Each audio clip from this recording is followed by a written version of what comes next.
Hello all. There's no news. It's kind of very slow today. Not very much information coming out. So I'm going to try to give out a little bit of my take on, the gun issue here and kind of the situations that we have. So pretty much what I wanted to say here back in the other video is specifically we have gun rights, and the reason why we have them is to prevent pretty much tyranny to start happening to us, right? So, due to this, we have this because the gun rights, and specifically that we do have, protect us from the government overreach, trying to come in to take us out, and that's one of the main reasons that we have guns. A lot of people want to start saying that, like, oh, well, guess what? We don't have, we should remove guns or ban them completely, and then that's okay, right? We won't have guns. We will proceed to you'll be okay, and they'll link to other countries or whatever that have low gun violence, etc., and what have you. And we don't address the bigger picture.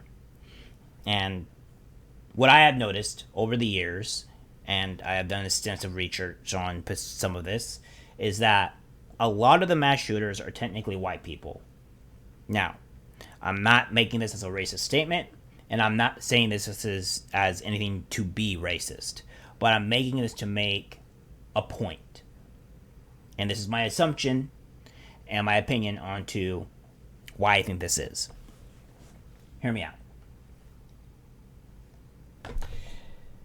This has a lot to do with specifically white people being hated consistently in this country, and it's been happening for at least quite a few years. And this is not with just white people, but also specifically white men in particular. Now, don't get me wrong. When we go down to men's issues and then we go down to men's issues, the whole men's issue, that affects everybody of every man in pretty much every culture, mostly in the West, right?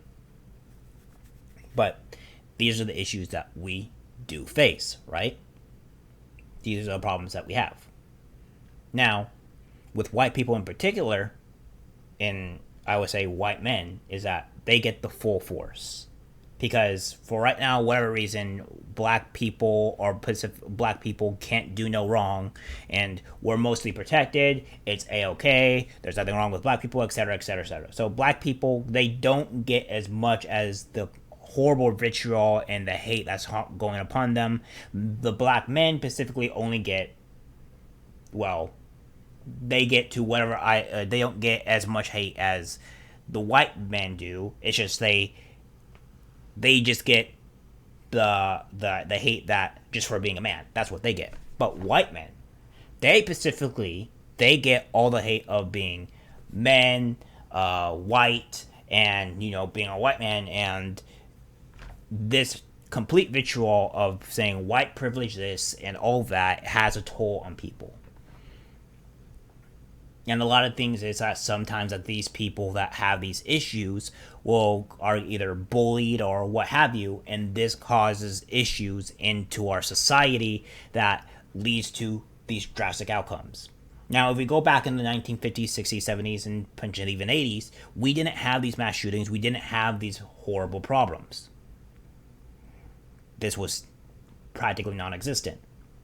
Now we shift about 10, 20 years later, give or take, decade or two, and we are seeing these issues, and they're mostly being addressed by white men. And I've come to the conclusion that it could possibly be that this is this white privilege vitriol that's against them, on top of being a man, and they can't take it. And this is happening more often than not, and more frequently in issues.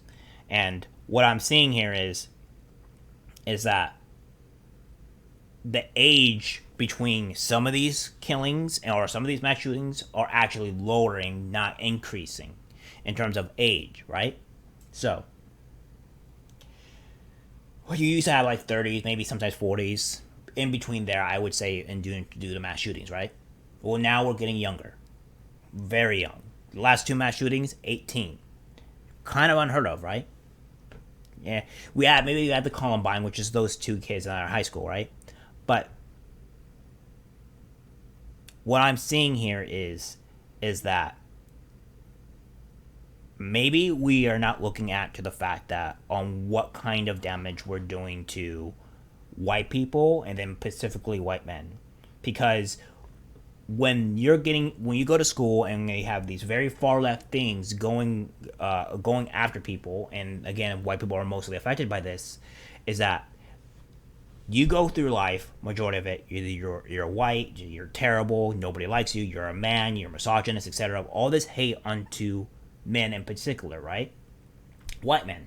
And like I said, black people get the same hate all men crap and all this other stuff, but again, they're not as heavily affected as the white people, specifically a white man. So when you do this, you start messing with their psyche. You start messing up mentally, and this starts creating an issue in their head that causes problems. Now, I'm not saying that white people are weak, and I'm not saying that this is potentially only a white person issue, but these are kind of some things that I see. Now, I don't have any statistics on this. I don't have any evidence. This is just from what I'm seeing and from what I'm getting some kind of evidence for. And I've noticed the racism towards white people being worse and worse. Instead of the racism towards black people is, some say, would be increasing, I'm seeing the racism increase for white people at a staggering amount. And being a man in this particular country is potentially worse. So we add this all together, and then what do you get? You get a man that has been beaten down so mercilessly that he can't stand it anymore, and he takes out his pain or his anger out onto other people. And this is a problem, and this is the result that we get. And now we go back to the gun issue is, we don't focus on mental health, we're not focusing on what society is doing, and we're not focusing on what we could do to prevent all these issues. Oh, and then the Democrats, the only solution the Democrats have, or any of the far left have in particular, is remove the guns and everything will be okay. Here's the thing. The Democrats that remove your guns will be exactly the same people that would happen in Australia to where where they want to control you. We know back in history that if you do not have guns, which has happened back in Hitler when World War II was started, is that they removed guns and then they got control of the people. When you have guns, they can't control the people nearly as easily. It just won't happen, right? So, we have these issues, and they want to remove our guns, and they constantly say, remove our guns. We gotta say hell no to that and fight back. Removing the guns won't solve the issue. What happens when you remove the guns, and then say the Democrats, again, or the far left rather, want to defund the police as they are? Well, we've seen in places that do defund the police, like California, New York, Oregon, Seattle, all these far left places, right? When they said that, their crime skyrocketed. And then let's combine with the removal of guns. What's going to happen here? Because at this point, it's not the criminals that are being punished, right? The criminals are going to go out, go to the black market, go get a gun through the black market, wherever it may be, and however they maybe do it, and then guess what? Guess who has the gun, and guess who doesn't have the gun? The innocent person doesn't have the gun, and he doesn't have the right to defend himself. He or she. And so now, what do we see? We don't know the actual immense amount of results or the issues that could come up by removing these guns, right? Besides the government wanting to control, which we mentioned. However, we put this up.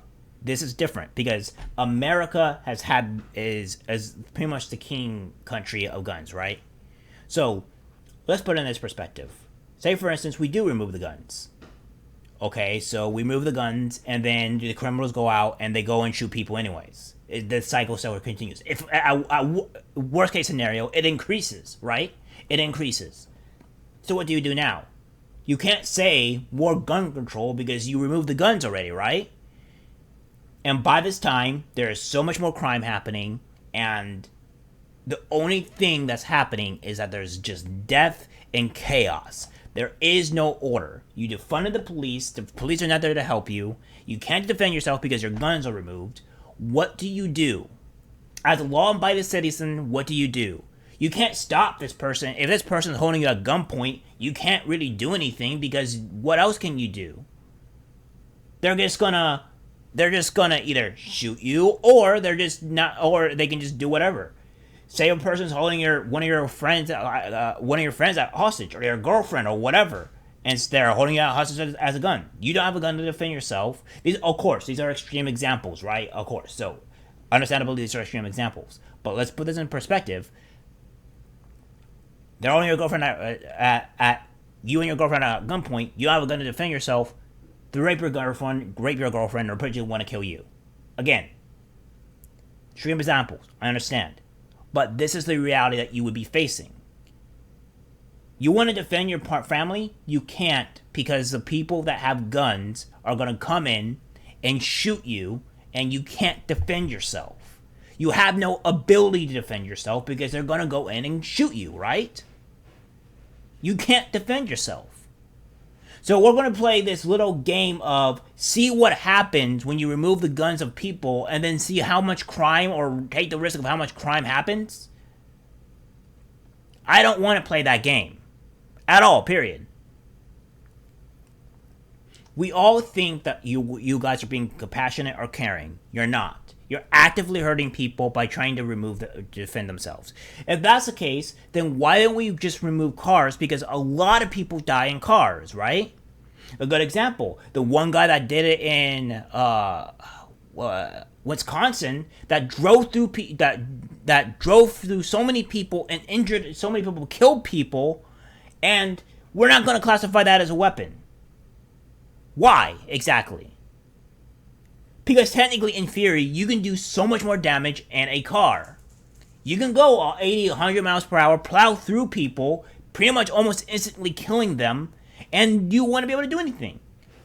So there will be other methods of killing people. There are so many ways on how you can kill people, it's insane. You can kill people with almost anything if you're creative enough. So what do? Do you ban that, or do you not ban it? We have to think of the actual reality here. I would believe the one way we can actually truly fix this is that, one, make sure the FBI is actually doing their job. Make sure everything's reported to authorities. Have mental checks done more correctly. And so on. There could be other methods as well. But these are actually 3 good methods that we could do that help solve the problem.